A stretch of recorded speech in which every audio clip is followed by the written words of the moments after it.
Con su permiso, maestro Eduardo, con el permiso de todos los presentes, muy buenas ya casi noches. Pues yo quisiera iniciar esta exposición a partir del modelo de Estado liberal político propuesto por gentes como John Locke, por Carlos Luis de Secondat, por Rousseau, que son los padres de este modelo precisamente, y en este sentido ellos proponen en cada una de sus obras que el desarrollo de la nueva sociedad que surge en esos momentos, empujada por su pensamiento político y filosófico, iría enderezado al desarrollo y progreso del propio ser humano. Yo cuestiono precisamente en esta presentación esa esencia, esa parte precisamente de la propuesta original de ellos, y derivado del tiempo que se nos permite aquí, pues vamos a tomar nada más una o dos ideas centrales dentro de la historia universal y de la historia de México para al final corroborar que este cuestionamiento pues no es tal desde mi humilde punto de vista. Precisamente el paso gigante que se da derivado de esta propuesta de modelo neoliberal pues consiste en la Declaración de los Derechos del Hombre y del Ciudadano de 1789. A ella se le apuesta precisamente en el artículo 2 de esta declaración que la finalidad de toda asociación política sería precisamente la conservación de los derechos naturales e imprescriptibles del hombre, y eso es lo que su servidor pone en duda históricamente. Verdaderamente se respeta esta idea central que da origen a ese nuevo Estado, y dice así el artículo 16, es una de las más grandes aportaciones de ese pensamiento: toda sociedad en la cual no esté establecida la garantía de esos derechos naturales e imprescriptibles, ni esté determinada la separación de los poderes, precisamente a través de un documento como los que ahora conocemos que se llaman constituciones, pues carecerían precisamente de esa constitución. Y es el caso que vamos a revisar rápidamente. En la propia Declaración de Independencia de las 13 colonias se dice que todo este esfuerzo tenía que ir encaminado a la búsqueda de la felicidad, que para garantizar esos derechos se instruyen gobiernos entre los hombres. Ojo, la búsqueda de la felicidad, una palabra que a continuación vamos a observar, se repite reiterativamente a través de nuestra propia historia en México. El primer documento que traigo a colación son los elementos constitucionales elaborados por Ignacio Rayón en 1811. A pesar de que este documento, estábamos en guerra de independencia, no tuvo ninguna vigencia, pero la trascendencia es precisamente que ya se consigna ahí esta idea que acabo de mencionar. Dice ese documento: asume en su preámbulo el compromiso: no queremos perder un momento de ofrecer a todo el universo los elementos de una constitución que ha de fijar nuestra felicidad.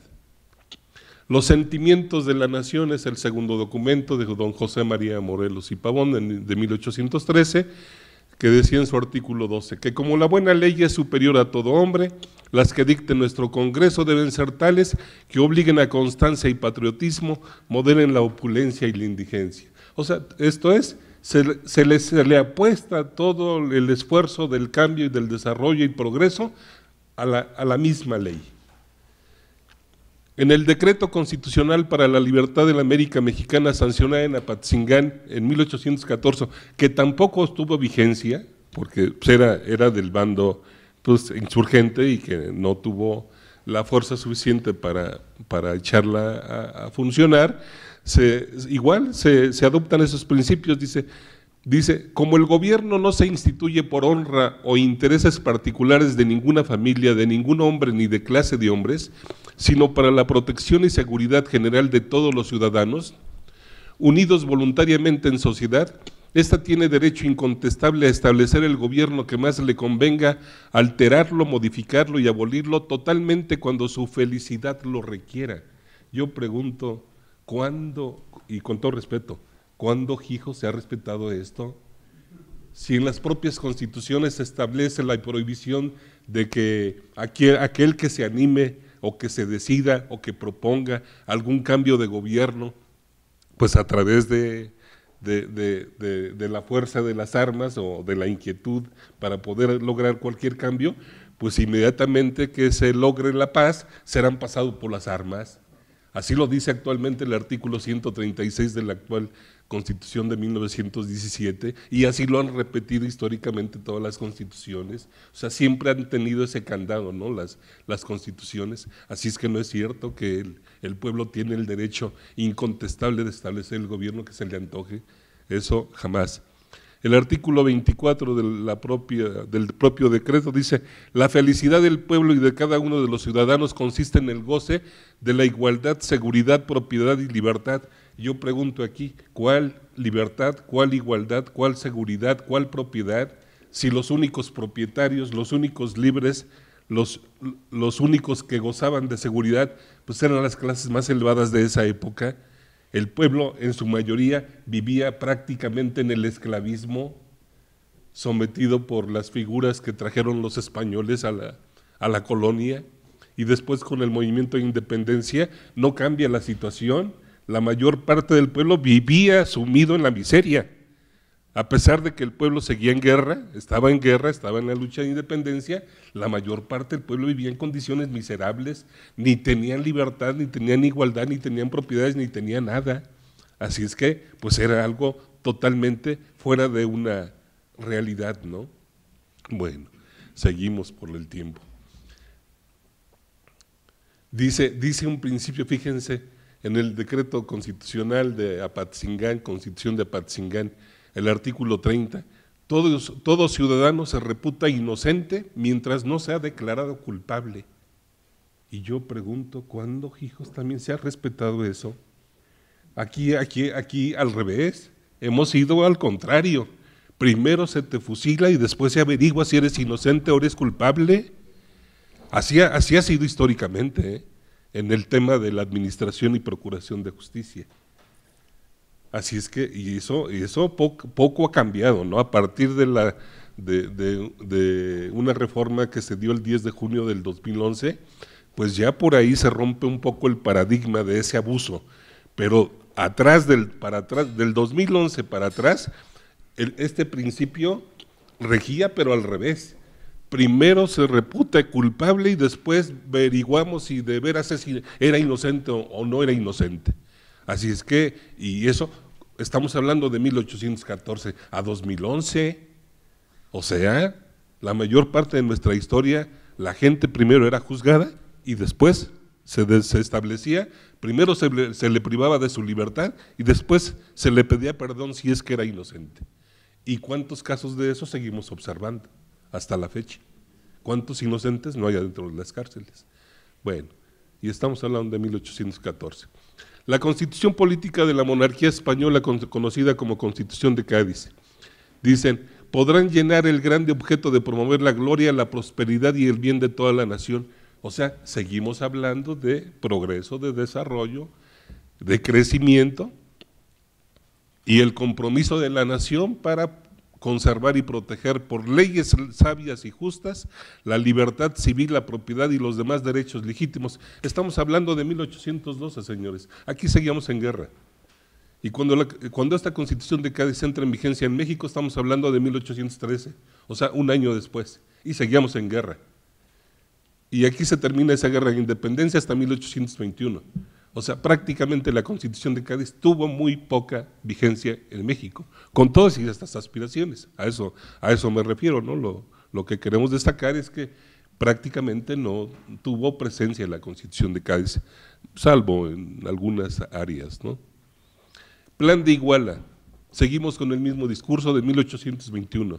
No le anima otro deseo al ejército de las tres garantías que hacer la felicidad general.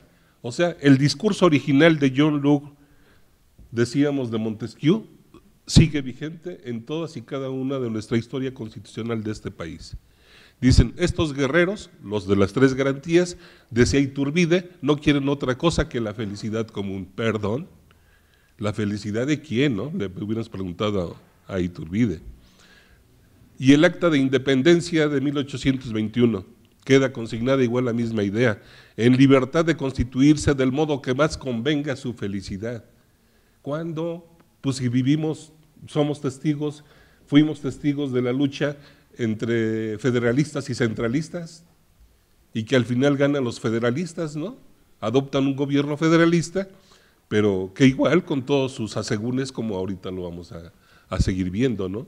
En 1822, con Agustín Iturbide al frente, se aprueba el reglamento provisional político del primer imperio mexicano y el discurso sigue bajo el mismo esquema, ¿no?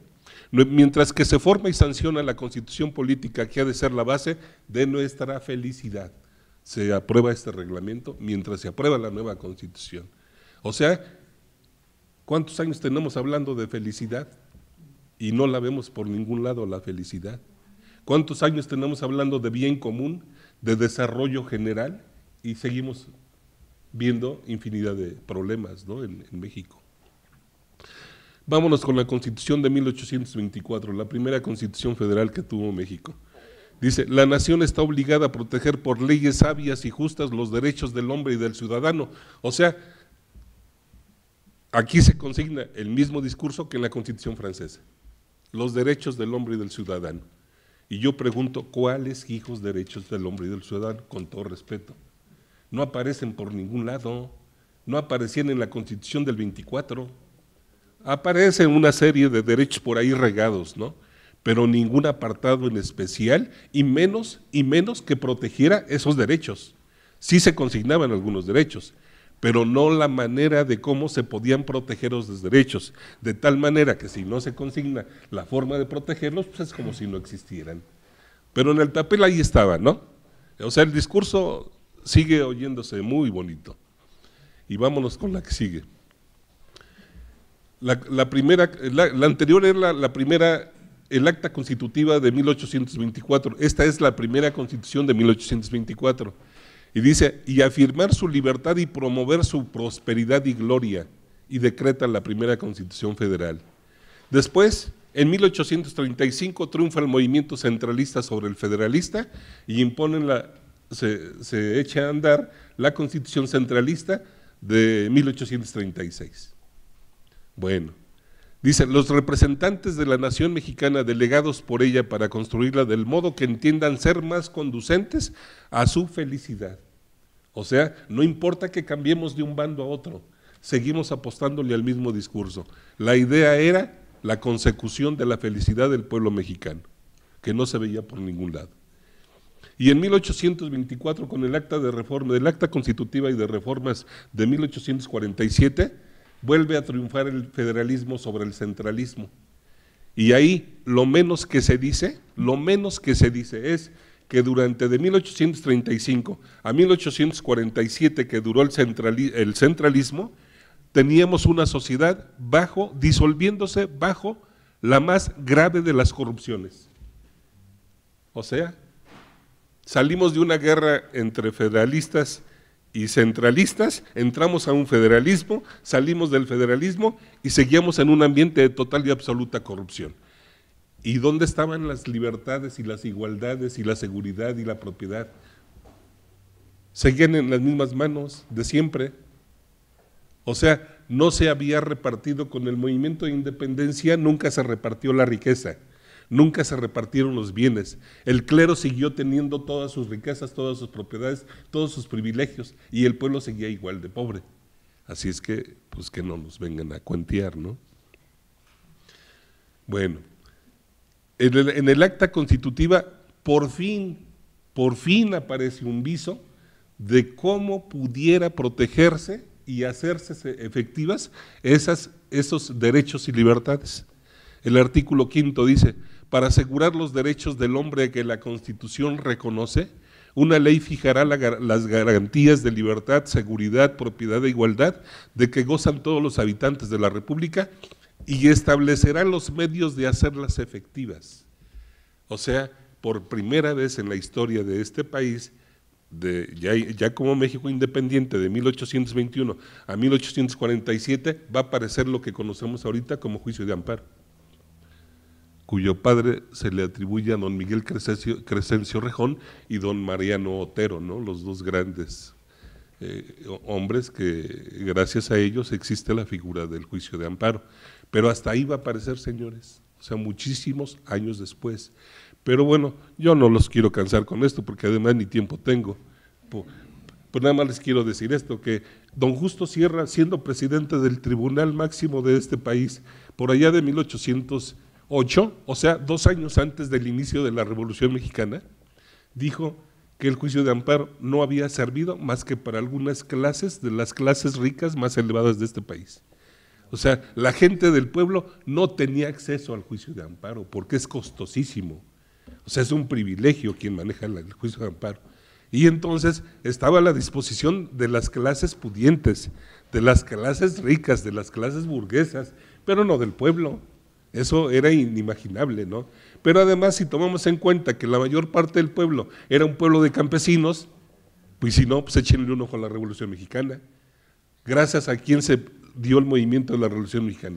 Gracias a los campesinos, señores, y a las condiciones de miseria en que seguían viviendo después de que se había logrado, dizque, el movimiento de independencia en 1821. Y vivían igual o peor, con las tiendas de raya, bajo los hacendados en esa época de Porfirio Díaz, ¿no? Entonces, todo esto da el traste con toda esta situación. Bueno, y en 1917 cambia el discurso de la protección de los derechos humanos. Ahora resulta que en 1917, cuando la Constitución del 57 dice otorga, hay un retroceso con la Constitución de 1917. La Constitución de 1917, en lugar de otorga, dice reconoce, gozará de los derechos humanos que tienen los mexicanos, ¿no? Y de ahí hasta la reforma constitucional del 10 de junio del 2011, en que se rompe el paradigma y a partir de esa reforma en el artículo 1 constitucional se establece que en los Estados Unidos mexicanos todas las personas gozarán de los derechos humanos reconocidos en esta Constitución y en los tratados internacionales de los que el Estado mexicano sea parte. Esto sin dejar de hacer notar que igual precisamente en esta época, el juicio de amparo sigue siendo un privilegio de las clases más económicamente más poderosas. Y si no, pregúntenle a los banqueros, pregúntenle a Rosario Robles, pregúntenle a los Duarte y pregúntenle a quien quiera, ¿no? Pero que tengan recursos económicos, ellos sí pueden contratar a los mejores abogados del país. Pero pregúntenle a un campesino, pregúntenle a un obrero, esos no tienen acceso al juicio de amparo, a pesar y con todo y que hemos tenido grandes avances. Yo quisiera dejarlo ahí, ya, porque además ya me están aquí sacando la tarjeta roja.